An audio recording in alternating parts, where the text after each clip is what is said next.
Hi there, I'm Lena Anani, and you're listening to She Wrote a Book, where I interview amazing women from all over the world who also happen to be published authors. I created this show to educate, entertain, and inspire you to be the voice you want to hear in the world.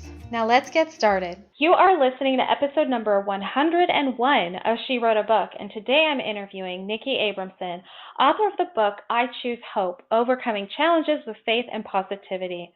I Choose Hope is an inspirational autobiography, memoir, and self-improvement book on how to live in the present, be grateful for the days, and remain hopeful in hopeless times. The book addresses examples of where it could be easy to lose hope. Nikki Abramson is a teacher, mentor, performer, speaker, and author of the book I Choose Hope and her newly published book in Hope for Today. Abramson has a BA in education and working on her master's. She teaches performing, life skills, and hope. Again, her book is called I Choose Hope, Overcoming Challenges with Faith and Positivity. You can find the link to purchase her book in our show notes for this episode at SheWroteABook.com/101. So, Nikki, it is such a pleasure to have you here as a guest today. My first question for you is this: what inspired you to write and publish this book? Well, it's interesting you ask that question because I had no aspirations to writing at all. In fact, I would much rather do anything but write. I'm a teacher by heart and by trade, and really what it inspired me to write was people saying to me that my story is inspiring to other people and that people need to hear my story. And so I studied to become an elementary school teacher, and that's what I thought I would do for the rest of my life. And shortly after graduating from college, I was in a car accident. The car accident, my car was totaled, and I was left bedridden for 7 months. Lots of pain, couldn't do anything, and it was a neurological condition that's pretty rare called dystonia. Dystonia is a misfiring of the brains and the neurons, and it causes involuntary muscle spasms and movements. So as a result of that, I've not been able to really drive and really work full time. So my dreams were shattered of what I was hoping to do to teach. And I lost a lot of sight of hope. I lost a lot of sight of staying positive. I became really angry at my life and where I thought my life was going to go. And when people had said that, Nikki, how do you keep doing that? You are continuing to be inspiration and an aspiring person and motivated to continue to keep going on with life and to keep helping other people. And I just thought, this is a perfect opportunity for me to teach people, really. So the book really is me teaching people of the ways that I have come out of all the challenges I've gone through and really being able to see hope and really be able to be thankful for each day, because we never know what tomorrow is going to bring. And I think it's just that idea of every day saying, what are we grateful for, because we don't know what tomorrow is going to bring. And for me, my life changed within a day, an instant, really, and I had to really rework to do a lot of different things again. What are some things that you had to? Before I jump into my next question, I have to say that is an incredible story. That is amazing. It's unfortunate that you went through all of that, but it is an incredible story of how you came out of it. And I especially love the fact that you wrote a book about it to inspire people to move through their challenges with faith. So how did you, what were the things specifically, or maybe what was the one thing that really helped you move through the hardest times when you had that traumatic incident? I would say it's the mentors in my life and the people around me who were encouraging me and praying for me and just saying lots of positive things and I can do it, and having a great medical care support and just support from family and friends. I think that it was interesting because during that time I'd lost a lot of relationships too, because I was laying in bed and I couldn't do much, and people said, oh, you're too sick to hang out with, or too sick to have a job. But there were certain people in my life that I look back and I'm friends with today that I'm grateful for. They really stuck by my side and really had gotten me through.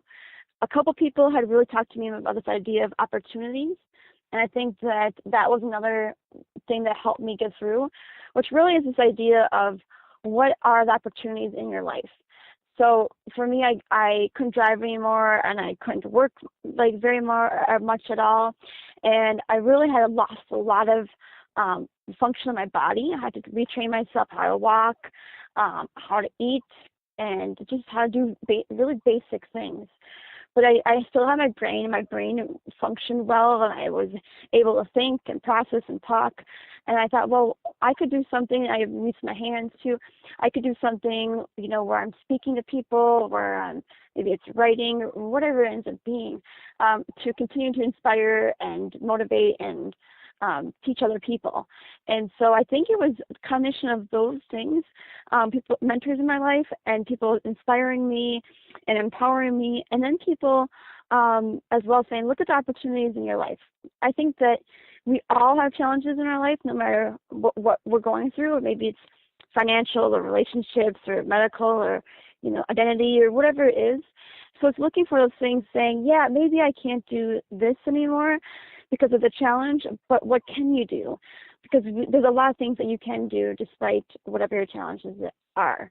So just being able to say, look back and step back and say, what are the opportunities that lie ahead of me? What can I do today? Beautiful, beautiful, inspirational message.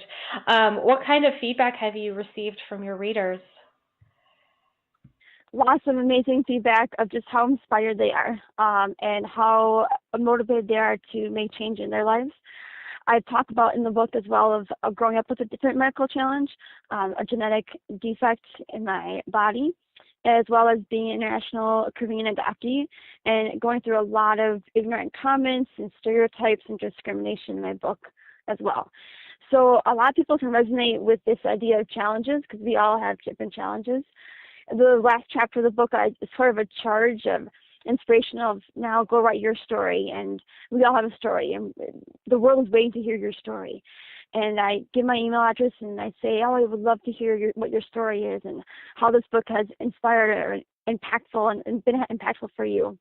So I've got lots of readers that have been just saying how deeply touched they are and how inspired they are to make change in their own lives and to really live in this idea of hope. And so I spell out for readers what hope means to me. H stands for hold on to faith. I think we all have faith in something, so hold on to that. O looks for opportunities. P, process your learning, be able to reflect upon what you learn. And then E stands for encourage your soul. And so doing things that encourage you. A lot of times when you're going through a challenge, it's easy to look at the negatives, but doing something that really inspires you. And so for me, that's theater. I'm a big actor, teaching artist, and I love performing. And so for me, it was going to seeing plays and musical theater shows, and that's what encouraged me when I was down, and it still does today. So I think I've seen a lot of readers just say, I have been able to live out hope and look at that hope message and change their lives as a result of that. Wow. Your passion is definitely being received. I love that. I love the acronym too. Wonderful. Awesome. So, what do you hope, or what do you see for the future of this book? As far as like what are the next steps for a reader once they read your book, or what do you hope seeing happening for you after this book is out there? Well, I hope readers will continue to read it, and it would go globally, and lots of people would be able to tell their friends about the book, because I really do believe that it is a transformational book, not only getting my story out there, but it's really a charge and a message to live in hope and look at the positive things in our lives and count your blessings and be grateful for each day. So there's a true message in this book that I am so inspired to share with the world. And so I hope people will read it and then share it with their friends. And I also talk a lot about journaling. So during this time of challenge for me, I turned to caringbridge.org, and it's kind of an online journaling website. And that really had helped me. And so that was kind of the first step of me writing and taking some of what I had wrote from during those really hard times and turning that into the book. itself. And so I encourage people to journal upon their challenge and then share it with other people. It takes a lot of time for people to own their story, accept their story. So this book is actually, it's when I was bedridden, and it took probably about 5 months for me to say, I have a story and to be okay with that. And then it actually took me a couple of years. I actually had the book done pretty quickly, but I probably about 3 months before it was about to be released, I wasn't ready for it because I wasn't sure if I was really ready to let the world know my story. And it takes time to own and accept and heal from your story, and embrace it for who it is, for what the story is. And I still am on that journey, but it takes time. So I encourage people to journal, reflect, talk to people about their own stories. And I just hope that it continues to bring conversation to people and storytelling, and it's a platform for people. So I hope it goes all over. For me, my next book just came out actually a week ago. It's called Hope for Today, and it's an inspirational coffee table book, about 30 pages long, which is just something to pick you up. It goes a lot of different. It's very similar to the other one, but I Choose Hope is really my story. I Choose Hope for Today is just this message of what is hope, and how do I live in hope every day. And so I'm continuing to, as an educator and an author, I'm continuing to write on this idea of hope and to teach people. And maybe perhaps the third book is writing more about how do you actually live in hope. And I think in a hopeless society like a lot of us live in, what are some tangible, practical ways to live in that? And I think that, I wrote some of them down, but it takes time. And so I hope to continue to bring that message out and share it, whether it's in a book or coaching or teaching. Awesome. So Nikki, what do you love most about being an author? What I love most about being an author is sharing my story to the world. The world is waiting to hear your story, is what someone had once told me. And I truly believe that quote. I think that everybody has a story within them.